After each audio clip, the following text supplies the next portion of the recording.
एक जंगल में एक कटहल का पेड़ था। वो हमेशा बहुत ही दुखी रहता था, हमेशा उदास। उसके मन में जरा सी भी खुशी नहीं थी। एक बार उसने सुना दूर से कुछ आवाजें आ रही हैं। लगता है कोई चल के मेरे पास आ रहा है। तभी थोड़ी देर के बाद उसने देखा एक लकड़हार उसके पास आ रहा है। तभी पेड़ ने तुरंत ही कहा, अरे लकड़हारा भाई, लकड़हारा भाई, कृपया मेरी बात सुनो। क्या आप बोल रहे हो? लकड़हारा ने कहा। एक पेड़ भी बोल सकता है? हाँ, मैं बोल सकता हूँ। आप जंगल में लकड़ी लाने जा रहे हो। आप पहले मुझे काट लो। क्यों? ऐसे क्यों बोल रहे हो?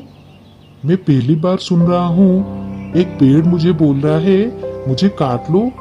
ये बड़ी आश्चर्य की बात है। क्यों ऐसे बोल रहे हो तुम? क्या हुआ?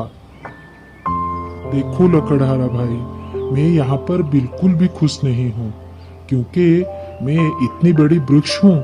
मेरे ऊपर इतने सारे पशु पक्षियाँ रहते थे। सारे पक्षियाँ अपने घोंसले बनाकर मेरे ऊपर कितने सारे अंडे देते थे। इतने सारे चिड़ियों के बच्चे होते थे और मेरे ऊपर कितने सारे चिड़ियों के बच्चे खेलते थे।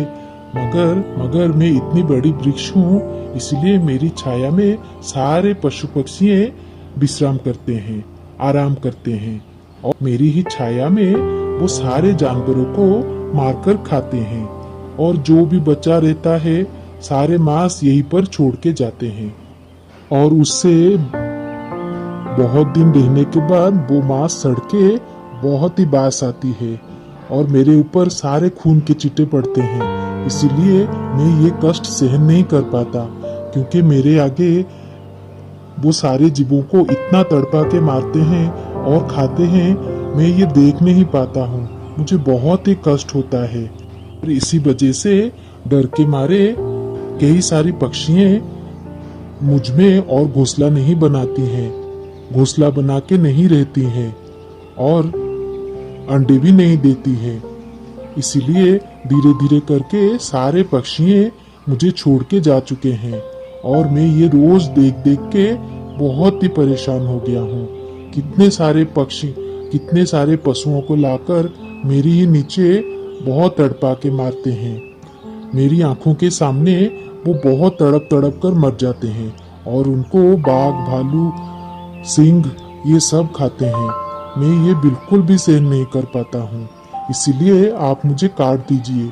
मैं नहीं जीऊंगा, ये सब नहीं देखूंगा, और मैं तो पेड़ हूँ, इधर से उधर कहीं भी नहीं जा सकता। ये सुन के लकड़हारा ने कहा, ठीक है, आपकी ये सारी बातें सुन के मुझे लगता है मुझे आपको काटना चाहिए। इसी तरह लकड़हारा ने कटहल के पेड़ को काटना शुरू किया और धीरे धीरे करके पूरा काट दिया। जैसे कि वो पेड़ बहुत ही बड़ा था, इसीलिए बहुत सारे लकड़ियां उसको मिली और वो उसको लेके तुरंत ही जाके बाजार में बेच दिया और उसको बहुत सारा धन मिला। ये देख के बहुत ही खुश हो गया। खुशी खुशी वो धन लेके अपना घर गया और अपने पत्नी से बोला, अरे सुनीता, सुनीता। उसकी पत्नी भागते हुए आई। क्या हुआ जी, आप आ गए? हाँ देखो, मैं तुम्हारे लिए क्या लाया हूँ। क्या, दिखाइए। देखो कितने सारे पैसे।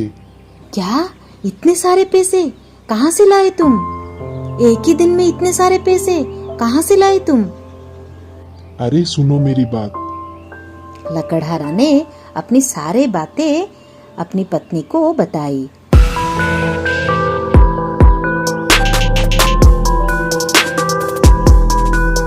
पत्नी ने बहुत ही गुस्सा हो गई। अरे ये क्या किया तुमने? इतने बड़े पेड़ को कैसे काटा तुमने? तुम्हारे हाथ नहीं कपकपाए? ये क्या किया? वो इतना परोपकारी पेड़ था, कैसे तुम काटे उसको? अरे उस पेड़ में कितने सारे पशु पक्षी रहते थे, वो कितने जनों को छाया देती थी। तुमने इतने बड़े पेड़ को काट दिया। मैं उस पैसे को बिल्कुल भी हाथ नहीं लगाऊंगी, जाओ मेरे पास से। ये सुन के अरे सच में मैंने ये क्या कर दिया? मेरी हाथों से इतनी बड़ी भूल हुई। अब मैं क्या करूंगा? मुझे जरा भी समझ में नहीं आया। इतनी बड़ी पेड़ है, कितनी छाया दे रहा है, कितने सारे जीव जंतु यहाँ पर विश्राम कर रहे हैं, आराम कर रहे हैं, और मैं दूसरा उपाय तो कुछ सोच पाता। उस पेड़ के साथ कैसे अच्छा होगा, ये तो कुछ उपाय मैं कर पाता, मगर मैं ये कुछ भी नहीं सोच के उसको काट दिया। मैंने अब क्या करूंगा? ऐसे पश्चाताप के मारे वो बहुत ही तड़पा और रोने लगा। हे भगवान, अब मैं क्या करूंगा? अरे हाँ, मुझे लगता है मेरे पास कुछ कटहल उस पेड़ के हैं। अगर मैं इसके गुठली से दूसरा पेड़ उगा सकूं, तो मुझे लगता है मैं थोड़ा सा प्रायश्चित कर पाऊंगा। इसी तरह ये सोच के वो गुठलियां लेके सब जंगल में लगाने लगा।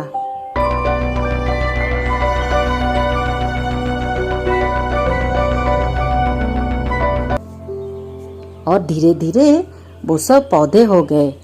अरे वाह, ये सारे बच गए हैं। अभी थोड़ी दिन और रुकने के बाद जब वो पेड़ हो जाएंगे, तभी मैं अपनी पत्नी को लाके दिखाऊंगा। और कुछ दिन के बाद वो सारे बड़े बड़े पेड़ हो गए। तो वो अपने पत्नी को एक बार बुला के लाया। सुनीता, देखो, जिस पेड़ को मैंने काटा था, उसके गुठली से मैंने बहुत सारे दूसरे पेड़ बना लिए। अभी तुम खुश हो ना? इसी तरह उसकी पत्नी भी बहुत ही खुश हो गई।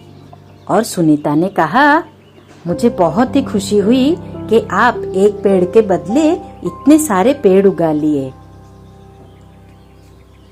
आगे की कहानी देखने के लिए हमारे चैनल को लाइक और सब्सक्राइब करें। आगे की कहानी बहुत ही जल्दी आने वाली है।